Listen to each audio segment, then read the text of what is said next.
are here through all of the ruckus that I was making up here, our quiz is going to be Monday for finishing up imperialism. Our test is on Thursday. When we come back from spring break, we'll have our LEQ. And yes. What if we won't be here Thursday? Do you want us to take it like Wednesday? You could take it during your study hall. Those of you that you can take it when you come back. That's entirely up to you. I feel like that's probably not a good move for me. I wouldn't say that that's a good move for anybody. Well, I mean, I'll probably yellow sheet it, so it'll probably be the best move for me. It doesn't matter. I don't we care. yellow It's sheet not it going first? on this grading period, so Okay, you wait, choose. When's our yellow sheet work due? Like when we yellow sheet this. I don't know. Let me think about it. When is this due after spring break? When is this stuff due? Yeah. So yeah, that would be best for me. I'll have to work. Okay. Yeah. All right. We're on page 12. We have now moved to the election of 1900, which is a very awesome election. We have a couple of things happening. Republicans are going to nominate McKinley. McKinley has won a war. He's annexed Hawaii. He's protected the gold standard. We have economic prosperity. We have all of these positive things going on, except please look at this. And this is what anti-imperialists are arguing about with this idea of expanding. 60 to 88% of Americans were poor or very poor.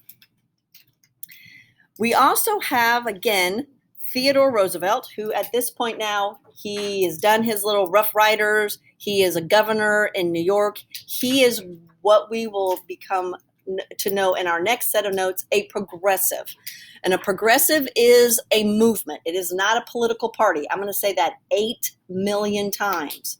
It is the progressive movement, not a political party, because in this progressive movement will be Democrats and Republicans. So in your brain right now, everybody look at me, and hands up if you think the progressive movement is going to be successful because it has Democrats and Republicans advocating for the same policies. Is that going to be successful? Hands up. You should have 2 hands up. If you have, I feel like they're gonna be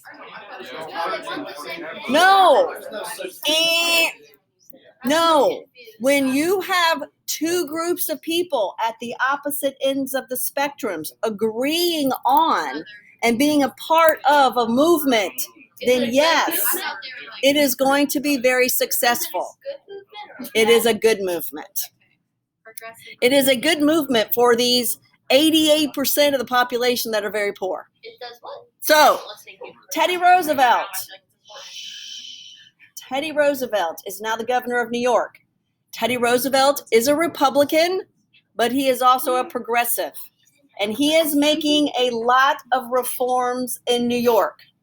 He is becoming a big challenge to the Republican Party. And in that aspect, the Republican Party says we need to find a place to put Teddy Roosevelt so he will shut up about these progressive movements policies. We need him out of New York. We need him away from anything where he can reform. So the political party says we got the best place to put a politician where he will have 0 to no impact, Vice President of the United States. So McKinley, even though McKinley does not want to, puts Teddy Roosevelt on the ticket as his vice president. And they are running against, guess who? William Jennings Bryan, who is the Republican nominee that has many of the populist party belief systems as its platform. Campaign again, McKinley wages a front porch campaign. William Jennings Bryan goes all about criticizing imperialism and trust. And for the average poor person, that's really difficult to get in my head why I should vote for you if you're talking about stuff I don't understand. I don't know what these trust things are. Tell me something I can understand. Teddy Roosevelt out-campaigns Bryant, as Teddy Roosevelt will out-campaign anybody. He is like the original Energizer Bunny.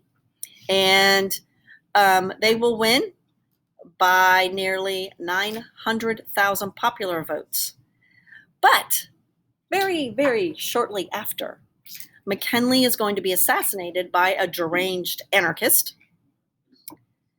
And he is assassinated in a line at a World's Fair. President McKinley is shaking hands with a group of people. The deranged anarchist has a small caliber gun in his hand, and he wraps a handkerchief around it to disguise it, and he gets up close to McKinley and shoots McKinley. And instantly, the guy that they wanted to keep quiet now becomes president of the United States. It is one of the most ironic political stories in our history, because Teddy Roosevelt at the turn of the century is going to change the United States of America, more probably so than any other president except his kin, Franklin Delano Roosevelt. These two men are going to drastically change the office and what it means to be president.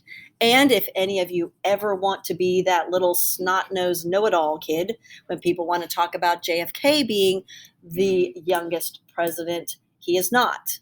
JFK is the youngest elected president. But if you look, Roosevelt becomes president at the age of 42. He is our youngest president ever. So if you ever want to be that snot-nosed kid, that actually person that everybody hates, actually, he is not the youngest president. That would be Theodore Roosevelt. For those of you looking to put a Theodore Roosevelt in your head, it is the Rough Rider in The Night at the Museum on the horse that's in love with Sacagawea. What? I know.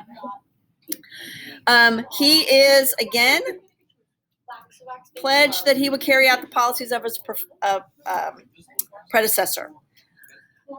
I always have to preface my lectures about presidents in that I am very, very fond of Teddy Roosevelt, despite the fact that he, again, in the time period of which he lived, would have been fairly normal, but in 21st century, incredibly racist but again, if we look at the development of Teddy Roosevelt and the time period of which he existed in the time period of what most of his belief systems were the norm. And not that that's right, but again, we have to look at these historical people of where they're at in their time period.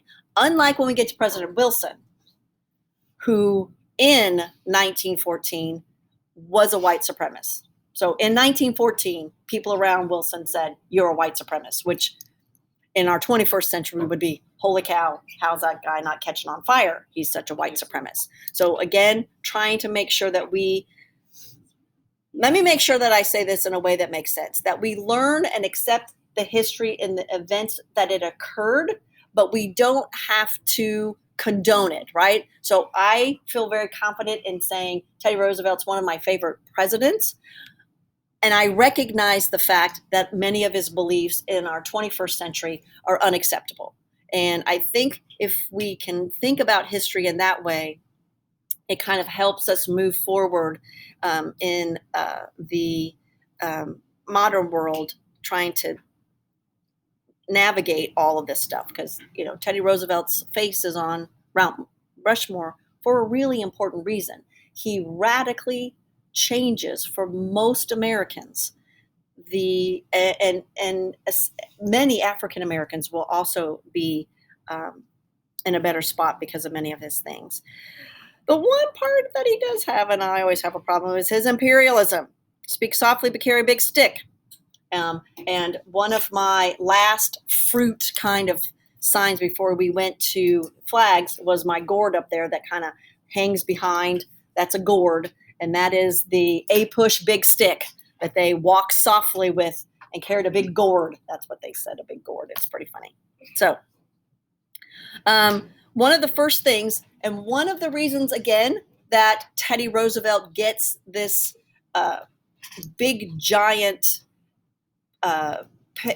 splash in U.S. history is the number of things that he's going to do. First and foremost is building this Panama Canal. He's going to win the Nobel Peace Prize. He is going to radically change the office of the president. So a little teeny bit of background about President Roosevelt that maybe will make you appreciate him as much as I do. He is a Roosevelt. He was born to wealth and privilege.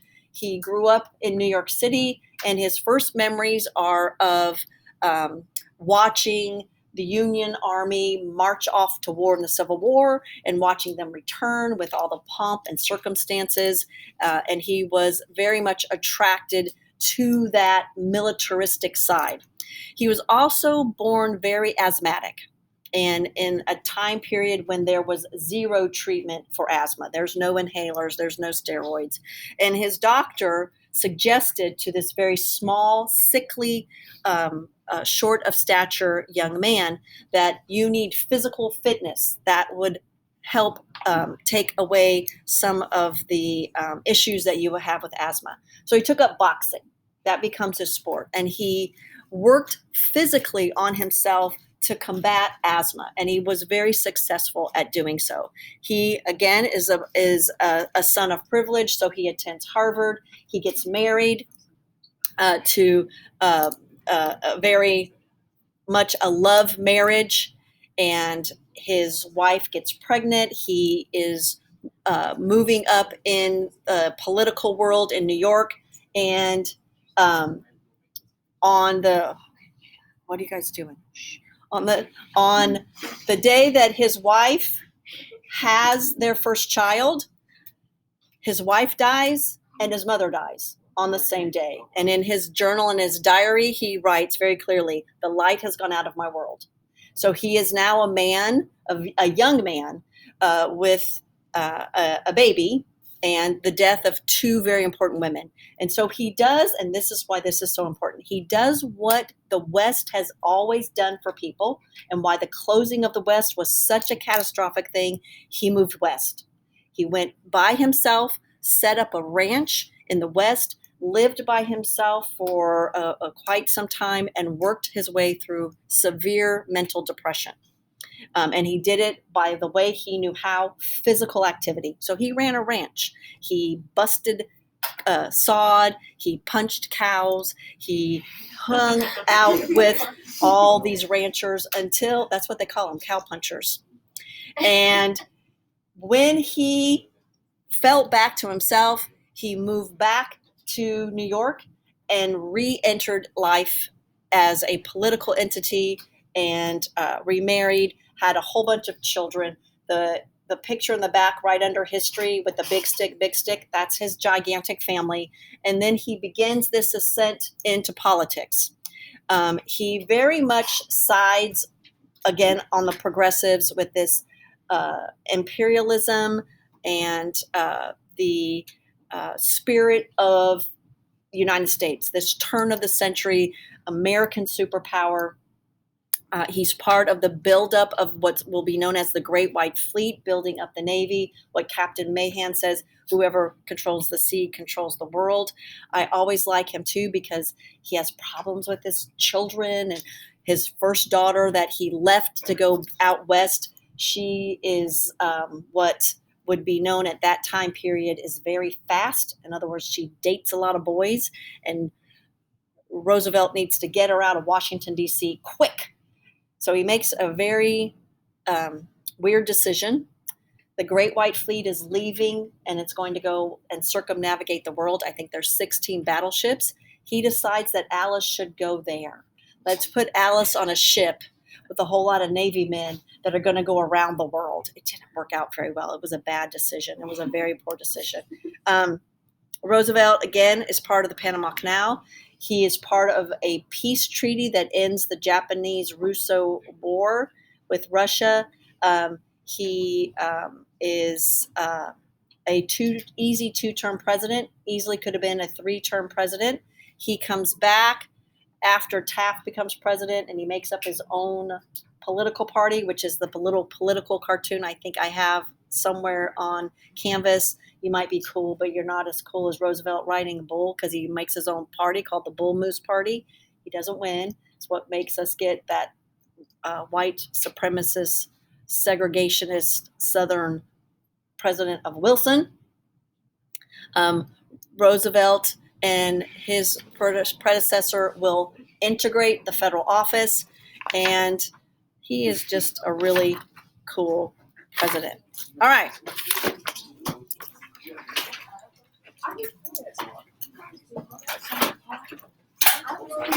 You're jealous because you're by yourself.